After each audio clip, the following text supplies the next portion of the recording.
जोहार नमस्कार। मैं मंतानो अमीन फिर और एक नई वीडियो में। आज बात करने वाले हैं खतियान का 8वां कॉलम को लेकर। उसमें क्या आपका खतियान जो है किसके नाम से दर्ज है और 8वां कॉलम में किसका नाम दर्ज दिखा रहा है। मतलब साफ-साफ भाषा में बोले तो आपका खतियान में आपका पापा का नाम या फिर दादा का नाम दिख रहा है और 8वां कलम जो होता है वो कैफियत होता है। कैफियत में किसका दखल है? आपका दादा का नाम या तो फिर आपका पापा का नाम। हो सकता है आपका दादा का भी नाम हो सकता है, आपका पापा का भी नाम हो सकता है। लेकिन उसमें बहुत सारा खतियान में देखने को मिला है बलद दखल और अवैध दखल भी देखने को मिलता है और अवैध कब्जा भी देखने को मिलता है।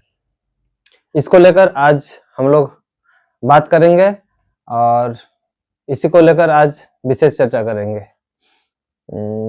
जैसे कि खतियान शो हो रहा देख सकते हैं। ये जो डिस्प्ले में खतियान शो हो रहा देख सकते हैं, ठीक है। इसमें देखिए दिखा रहा है सोंगाग वाला इत्यादि दिखा रहा है, वो खतियानी रैत है, ठीक है। खतियान जिसका नाम से दर्ज है वो दिख रहा है। और इधर 8वां कॉलम में देख सकते हैं आपका प्लॉट नंबर 11117 में, उसमें देख सकते हैं उत्तर दक्षिण दिखा हुआ है और जमीन का किस्म दिखा हुआ है, जमीन का रकबा लिखा हुआ है 6वां नंबर में, 7वां नंबर में मैट्रिक्स में लिखा हुआ है और 8वां में जो दिख रहा है आपका दखल सोंगाग वाला, ठीक है। उतना तक ठीक है। दूसरा जो आता है आप डिस्प्ले में जो दिख रहा है उसमें देख सकते हैं आपका प्लॉट नंबर 142 में, ठीक है। उस प्रकार से ये इसमें भी लास्ट आ जाइए। देखिए यहाँ पर दखल सोंगाग वाला है, लेकिन तीसरा जो प्लॉट है 206 है, लेकिन उसमें दिख रहा है बलद दखल कुरपा हो, पिता हुजूर हो, जाति हो निवासी निज ग्राम अवधि 1950 ईस्वी ये लिखा हुआ है, देख सकते हैं, ठीक है।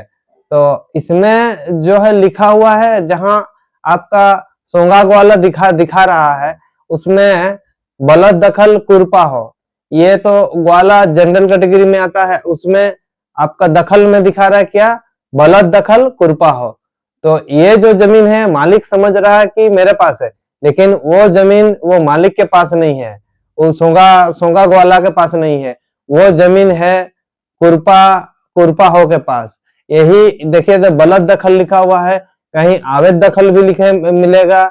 बलपूर्वक तो नहीं है बोलेंगे उसको, अवैध रूप से या तो किसी या तो फिर सेटलमेंट से पहले सोंगा का ही था, लेकिन बाद में खेती बाड़ी करते करते वो दखल कब्जा कुरपाहो में चल गया था, तो सेटलमेंट में वो उसी लिए उसको बलद दखल लिखा गया और उसको बलद दखल ही आज खतियान में शो हो रहा है। जो सेटलमेंट के टाइम में चढ़ा हुआ चीज आज भी शो हो रहा है, लेकिन ये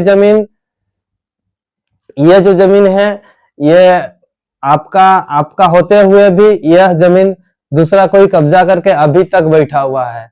मतलब ये मत समझिए कि ये जो जमीन है, ये जो आपका जो बलद दखल आपका खतियान में, जैसे यहाँ पर देख सकते हैं दखल सोंगाहो में दिख रहा है, ठीक है। सोंगाहो बोले, सॉरी, ये सोंगाग वाला में, लेकिन यहाँ पर बलद दखल कुरपाहो में गया हुआ है। तो सोंगाहो का जो भी बच्चा है या तो फिर उसका नाती पोता है वो समझ रहा है कि मेरा तो जमीन है, लेकिन जब उसको खतियान के साथ और नक्शा के साथ जब मिलाया जाता है तब पाया जाता है कि वो जमीन ठीक कुरपाहो द्वारा ही वो जमीन में दखल करके रखा हुआ है और इसमें तो खतियान में दर्ज हो रहा दखल माने बलद दखल, उसी को ही बोलेंगे अतिक्रमण। और अतिक्रमण में वो जमीन को आज भी वो कब्जा करके रखा हुआ है। लेकिन हाँ, इसका समाधान को लेकर बातचीत करेंगे। जैसे हम आपको दिखाए कि खतियान में बलद दखल, हाँ, खतियान में कैफियत बलद दखल का विश्लेषण। बलद दखल का मतलब होता है गलत या अवैध कब्जा, ये चीज एक हो गया। और दूसरा में ऐसे व्यक्ति जिसका नाम मालिकाना मालिकाना हक में दर्ज है, मालिकाना हक में दर्ज नहीं है, लेकिन जमीन पर कब्जा कर बैठा हुआ है। सरल भाषा में समझे तो खतियान खतियान में मालिकाना कोई और है, लेकिन दखल किसी और का दिखाया गया है। इसीलिए कैफियत कॉलम में लिखा गया कि गलत दखल बोल करके। इसका प्रमुख प्रभाव आपको जमीन पूरी तरह से क्लियर नहीं मानी जाएगी, सीधा रजिस्ट्री नहीं होगा और खरीद बिक्री में आपको दिक्कत आएगा, भविष्य में केस मुकदमा होने का संभावना हो जाएगा। लेकिन इसका सही प्रक्रिया में जाए तो मैंने सुधार के लिए जाए तो सुधार मैंने दखल सुधार हो सकता है, दखल सुधार हो सकता है, दावा आपत्ति आप डाल सकते हैं, या फिर दखल दावा से समाधान संभव हो सकता है। ध्यान देने वाला बात यह है कि गलत दखल लिखा होना मालिकाना हक खत्म नहीं करता है, बल्कि यह बताता है कि मैदान में स्थिति गलत है, लेकिन कागज में नहीं। आप डरे नहीं और कि मेरा खतियान में गलत दखल हो गया है तो मेरा जमीन छीना मैंने कोई, हाँ आपका जमीन दूसरों किसी के पास है, लेकिन उसको आप अपना फिर से कर सकते हैं। काहे कि आपके पास पूरा खतियान में आपका नाम है, लेकिन कैफियत कॉलम में वहां पर साफ साफ लिखा हुआ है गलत दखल, वो भी जिसका नाम कौन गलत दखल करके रखा है वो भी साफ साफ लिखा हुआ होता है। तो और कब से भी मैंने कितना दिन से मैंने कौन सा साल से ईस्वी से किया हुआ है गलत दखल, सारा कुछ डिटेल वहां पर लिख दिए रहता है। उसका पापा का नाम भी लिख दिए रहेगा, मैंने पिता का नाम भी लिखा हुआ रहेगा और इसी प्रकार से रहेगा। अगर इसको आप यदि सुधार करना चाहते हैं तो कृपया अपना जो तहसील कचहरी होता है या फिर अंचल अधिकारी या तो फिर बोले तो सीओ का ऑफिस होता है, उसमें जाके आप कर्मचारी से बात कर सकते हैं या तो फिर अंचल अधिकारी से बात कर सकते हैं कि ये जो गलत दखल है इसको लेकर हम क्या करें कैसे करें, वो अपना रास्ता दिखाएंगे। या तो फिर वहां से नहीं हो पाता है तो आप एसडीएम के यहाँ जा सकते हैं, एसडीएम के यहाँ जा सकते हैं, या तो फिर वहां से नहीं हुआ तो आप सिविल कोर्ट में भी इसको लेकर अप्लाई कर सकते हैं, ताकि आपका जो दखल है उसमें दूसरा कोई कब्जा करके बैठा हुआ है और वह कब्जा को सुधार करने के लिए आपको कोर्ट द्वारा दखलदेनी दिलाया जाएगा।